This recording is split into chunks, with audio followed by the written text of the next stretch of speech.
Against music, for architecture, proclaimed Salvador Dalí in his 1942 autobiography, a statement that received frustratingly little elaboration from the surrealist. Dalí was an outspoken and often self-contradictory man, for whom shock was often the desired response to his statements.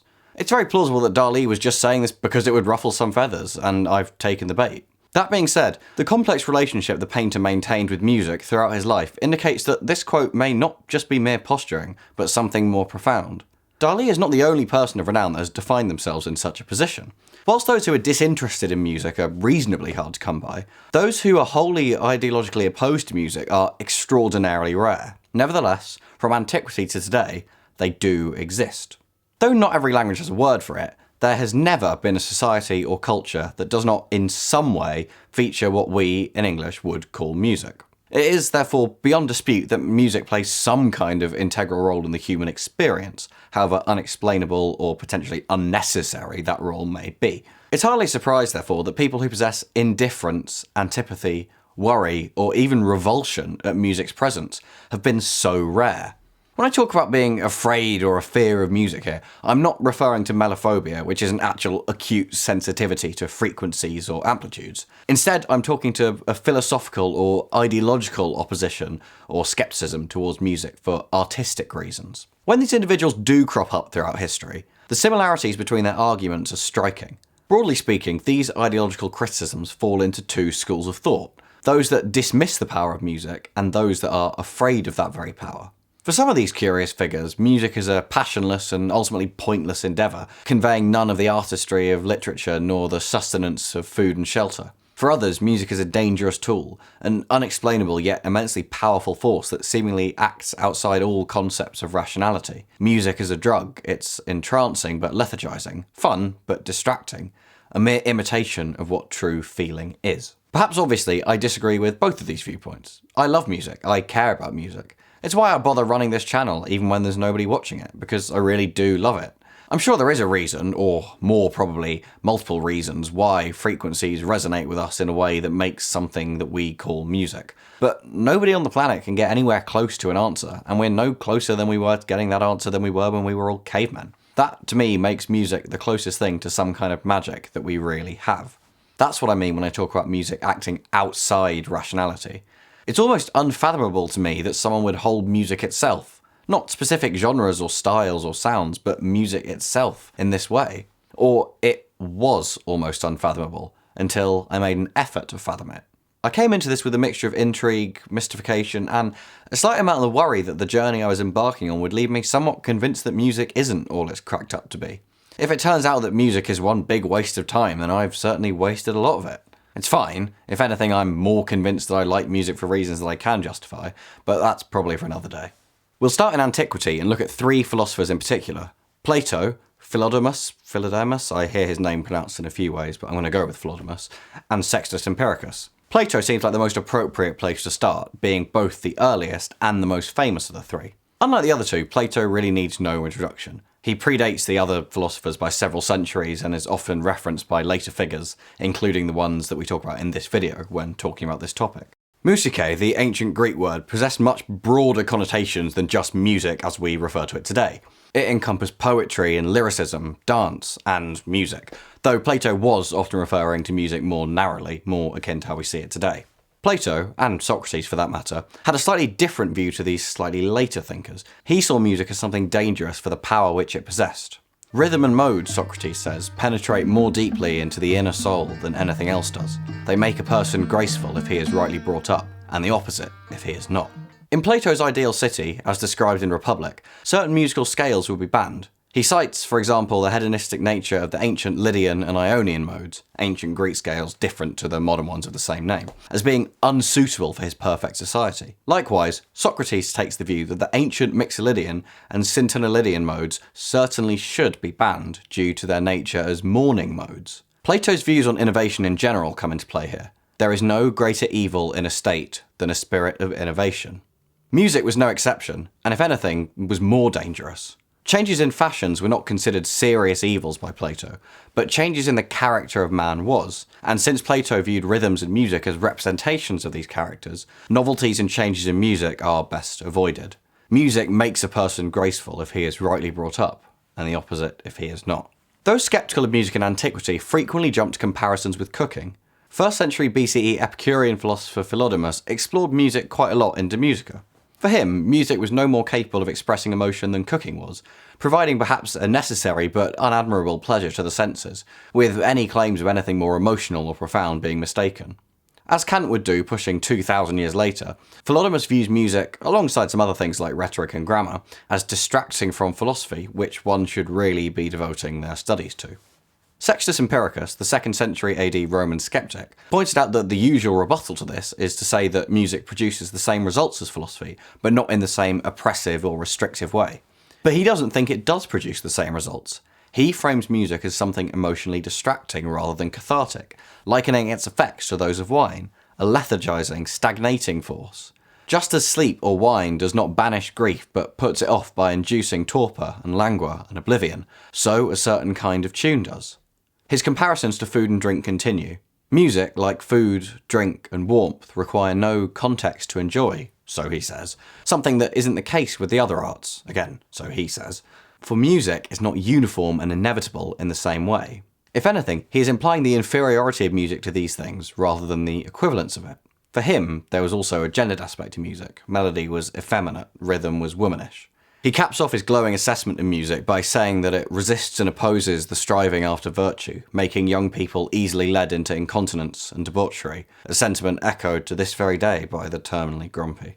He provides another key argument, which I won't go into here because it would take a while and you can just read it for yourself, but he basically argues that since music is, in his view, a science of notes, in tune or out of tune, in time or out of time, music is kind of not real because these things aren't. He goes into quite a lot of detail here, and if you're interested, it's all in Against the Musicians, a chapter in his work Against the Professors. I don't agree with it, but it's kind of interesting stuff. Both Sextus Empiricus and Philodemus shared a skepticism of musicians, since, in their view, one cannot receive any greater material pleasure as a result of the effort put into learning more about music. Philodemus doesn't mind an enjoyment of music, as long as one keeps in mind that the professionals and their views are to be avoided. For him, any actual effect on the character or behaviour must come from the words or poetry in songs, which alone is capable of affecting our reason. Sextus Empiricus basically says the same thing. St. Augustine provides an interesting argument. Was he against music? Not really.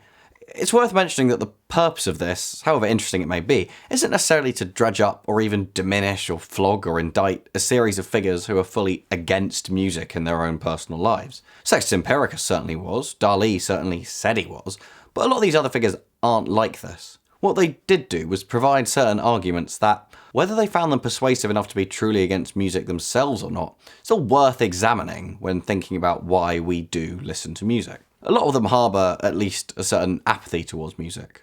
Augustine probably wouldn't have bothered to write on music if he was really against music. He writes, "Sometimes I feel that I treat music with more honour than it deserves. I realise when they are sung, these sacred words stir my mind to greater religious fervour and kindle in me a more ardent flame of piety than they would if they were not sung. And I also know that there are peculiar modes in song and voice corresponding to my various emotions, and be able to stimulate them because of some mysterious relationship between the two." This quote comes within a broader discussion of Augustine's succumbing to temptations of the senses. Like Plato, music is not exceptional in this way, but it certainly comes under the umbrella of things to be suspicious or wary of. For Plato, this was innovation. For Augustine, this was gratification. He continues, "I ought not to allow my mind to be paralysed by the gratification of my senses, which often leads it astray, for the senses are not content to take second place." This retains the argument that music's unexplainable pleasure isn't necessarily indicative of something sinister, but, and obviously Augustine comes at this from a pious Christian angle, but it is something to be resisted. Like Kant will do later, Augustine draws a comparison between sounds and smells.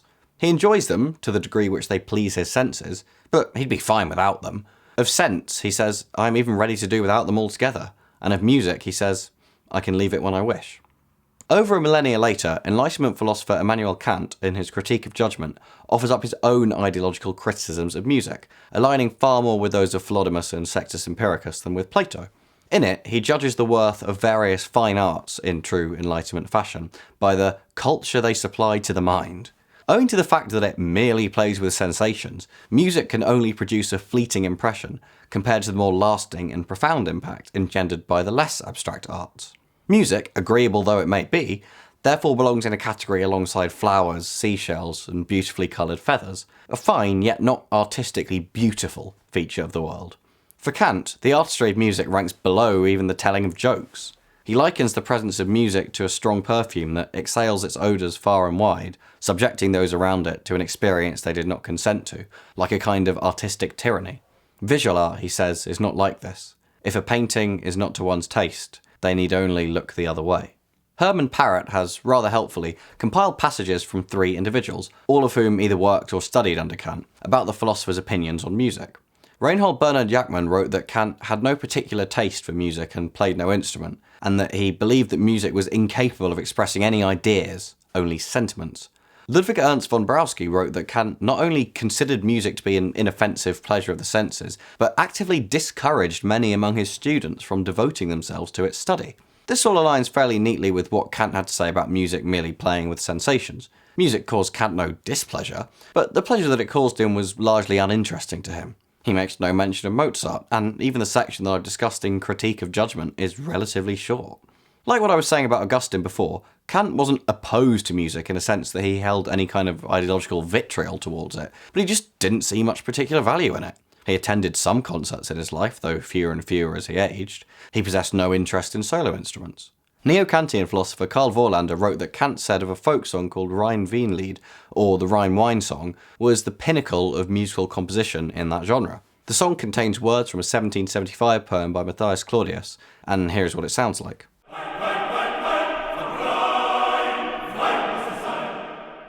To each their own, I guess. Parrott, if you're interested, offers up his theory that Kant would have liked music that was yet composed in his time. It's, as always, in the sources, in the script, in the description. A couple of last thoughts on Kant before we move on to somebody else. Firstly, he refers to background music in his discussion of the arts of entertainment, things like decorating a table and telling jokes. This is music fulfilling a slightly different and I suppose slightly more practical purpose. Also, poetry, which Kant regards as a much higher art form than music, still, per him, follows the principles of music. Tone, harmony, etc. Parrott calls this paradoxical. Poetry reaches the summit of the ranking of the arts by obeying the very rules of the art which it transcends. Whether this is actually paradoxical or not, it could be poetry building upon the lowly art of music's building blocks, it's still kind of interesting. Kant's view of music as possessing an intrusive, penetrating nature is also something that pertains to the next figure of discussion, the great Leo Tolstoy. Tolstoy enjoyed music. In fact, that statement doesn't really do his love of music justice. While it's somewhat futile to compare emotional depth as if it's something quantifiable, Tolstoy's connection with music was something that both invigorated and tormented him. As his daughter Alexandra put it, music had an enormous influence on Tolstoy. What he experienced was far more complex than mere enjoyment. Music penetrated the deepest recesses of his soul. He once told his secretary, Valentin Bulgakov, that if all European civilization were to perish, he would regret only the music. He would play for 3 or 4 hours a day in the 1870s, private concerts would be organised for him by musician Nikolai Rubinstein, I could go on. It's clear then that, on an emotional level, Tolstoy felt quite the opposite to Kant about music. But Tolstoy's personal enjoyment of music, on some level, contrasted with a more profound philosophical scepticism regarding the art form, and especially more modern music. What Kant and Tolstoy both share is a focus on music's apparent irrationality or intangibility, abstractness. For Kant, this makes music an irrelevancy. For Tolstoy, it makes music the object of great personal interest. In 1889, Tolstoy published the Kreutzer Sonata, a novella about Posdnichev, a man who kills his wife in a fit of jealous rage, part of the jealousy stemming from her relations with a musician. Like Sextus Empiricus 1,500 years prior, Tolstoy's writing compares music to a kind of drug. Posdnichev laments how a musician would subjugate and conquer his wife thanks to the attraction exercised under the influence of music. Obviously, I'm quoting Posdnichev, one of Tolstoy's characters, rather than the man himself. It's precarious ground to put too much stock in the words of an author's characters as being revealing of their true beliefs. But one of Tolstoy's own children, and composer and ethnomusicologist in his own right, Sergei Tolstoy, wrote that the views of the character in one particular passage vividly depicted the real Tolstoy's views. For Posdnichev, and Tolstoy, music caused the experience of emotions that were not truly there, acting in an irritating, distracting, and anaesthetising way. A terrible thing is music in general. What is it? Why does it do what it does? They say that music stirs the soul. Stupidity, a lie. It acts frightfully, I speak for myself, but not in an ennobling way. It acts neither in an ennobling nor a debasing way, but in an irritating way. How should I say it? Music makes me forget my real situation. It transports me into a state which is not my own. Under the influence of music, I really seem to feel what I do not feel, to understand what I do not understand, to have powers which I cannot have. Music seems to me to act like yawning or laughter. I have no desire to sleep, but I yawn when I see others yawn. With no reason to laugh, I laugh when I hear others laugh. Music drugs the listener, compels them to feel things beyond their control. Posnichev concludes that this emotional power is why music is so dangerous, and sometimes acts so frightfully. In Tolstoy's original draft of Boyhood and Youth, some 30 years earlier in his writing career, Tolstoy muses on music's irrationality. Music acts neither on reason nor on imagination. When I listen to music, I think nothing, and do not imagine anything, but some strange, delightful feeling fills my soul, to such an extent that I lose consciousness of my existence. It seemed as if one were remembering something that never occurred. This is early in Tolstoy's life. He was only in his 20s as he was writing this, compared to his 60s by the time the Kreutzer Sonata was published. These ideas about music being unreal in some way were present then throughout his life. Whilst the trilogy of childhood, boyhood and youth were novels, they were still to some degree autobiographical. We had the same question of what is Tolstoy's genuine opinion versus what of the opinion of those in his works. But again, Tolstoy's son comes in to assure us that these were opinions that carried through to Tolstoy's real later years. The music of Tolstoy's contemporaries drew his ire to the greatest degree. Brahms, Strauss, Wagner, Liszt and Berlioz were all denounced as good-for-nothing imitators by the writer. Late-period Beethoven and Scriabin were also the target of his objection. Feeling music was becoming too intellectualized, but simultaneously amazingly empty and insignificant, Tolstoy lamented how the language of 19th century classical music was, in his view, moving away from universality and towards a more insular, individualistic art. In What is Art?, Tolstoy derides critics, arguing that in their creation of theories to justify and eulogize these new kinds of music, critics have constructed an artistic straitjacket that binds composers, whether genius or dull in their nature, to these very theories. Dali, as mentioned in the beginning, is difficult to make judgments on. This is a man who rented an anteater to pose as his pet to draw shock and attention from strangers. But it's clear that his battle against music, while certainly hyperbolic, was not drawn from nothing. Whilst Dali did listen to and enjoy some music, at least on some level, and privately, his teenage diaries show a particular admiration of Mozart, he was no stranger to railing against music publicly. In his adult diaries, he described working on a ballet in which he hoped that the music would be pretty bad. Dali boasted of his hatred against music as almost a point of pride. He enjoyed calling himself mad and exercising this supposed madness upon those who he saw as suitable victims. In his autobiography, The Secret Life of Salvador Dalí, he describes one particular incident of him targeting a violin student, a person who he actually held great personal admiration for. To demonstrate this madness, he crushed the student's violin with his shoes, and when asked why he did it, exclaimed, "I have just crushed his violin to give a final, irrefutable proof of the superiority of painting over music." He was one hell of a painter, but he does sound quite insufferable to have to be around. Is this story, or for that matter, any story from him, true?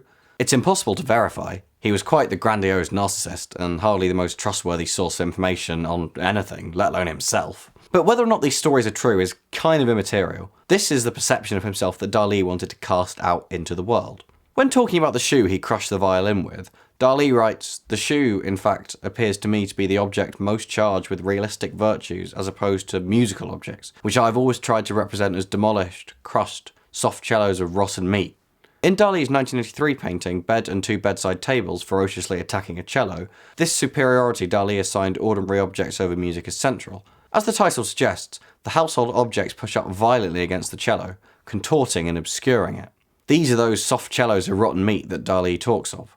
This is even more clear in Masochistic Instruments, which sees a woman pinching a violin, with its flaccid body sagging like the rotten meat that Dalí describes. Why Dalí was so outwardly against music, even if he privately liked it, remains somewhat of a mystery, but there are certain indicators pointing as to why. In his autobiography, he describes how different he feels to the rest of artistic society, and that these unintelligent people adored the music that he detested.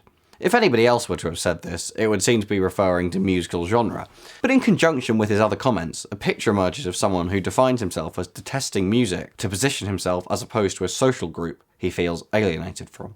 If anything, Dalí's proclamation against music is more a proclamation against lovers of music, which I don't take too personally. I could go into more detail on Dalí, but Listening In has a great video which focuses in just on Dalí's position on this. It was that video which inspired me to make this one, to have a look at some other figures who might have held similar views. It's linked in the description and in the sources. Watch all of his stuff actually, it was a huge inspiration for what I do here.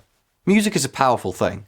Though Philodemus, Kant and Sextus Empiricus, amongst others, see it as possessing no more genuine merit than bread or water, it acts as social glue, a cultural touchstone, and also as a prompt to dance. But more than anything, it acts as magic, transforming our emotions in a way that nobody really understands.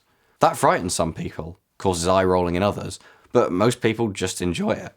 I'm sure some of the arguments I've described here aren't even agreed with by those who discuss them. As I said, I'm not trying to indict people for not liking music enough. I'm looking at some of the broad reasons people have felt nothing or negative things towards music. Opposition to or fear of music has generally swung to one of the two extremes. A fear of the power it possesses or a wholesale denial of that very power. The overwhelming majority of people, myself included, won't really agree with either assessment. Thanks for watching. I hope you enjoyed this video, and as always, all the sources and citations are in the Google Doc in the description. It's a really interesting topic, and this video has left a lot of things out, both about the people I've discussed, and I'm sure there's plenty more figures to discuss that I've not even come across. I didn't touch on things like Puritanism or the Khmer Rouge, which had their own attitudes towards music. So I'd encourage you to do some research into this stuff yourself, it's really interesting. I hope you enjoyed this video. If you did, then consider watching some of my other videos, leaving a like and subscribing, and best of all leaving a comment, because I always love hearing what you guys have to say about all the music I talk about, and hopefully I'll see you next time.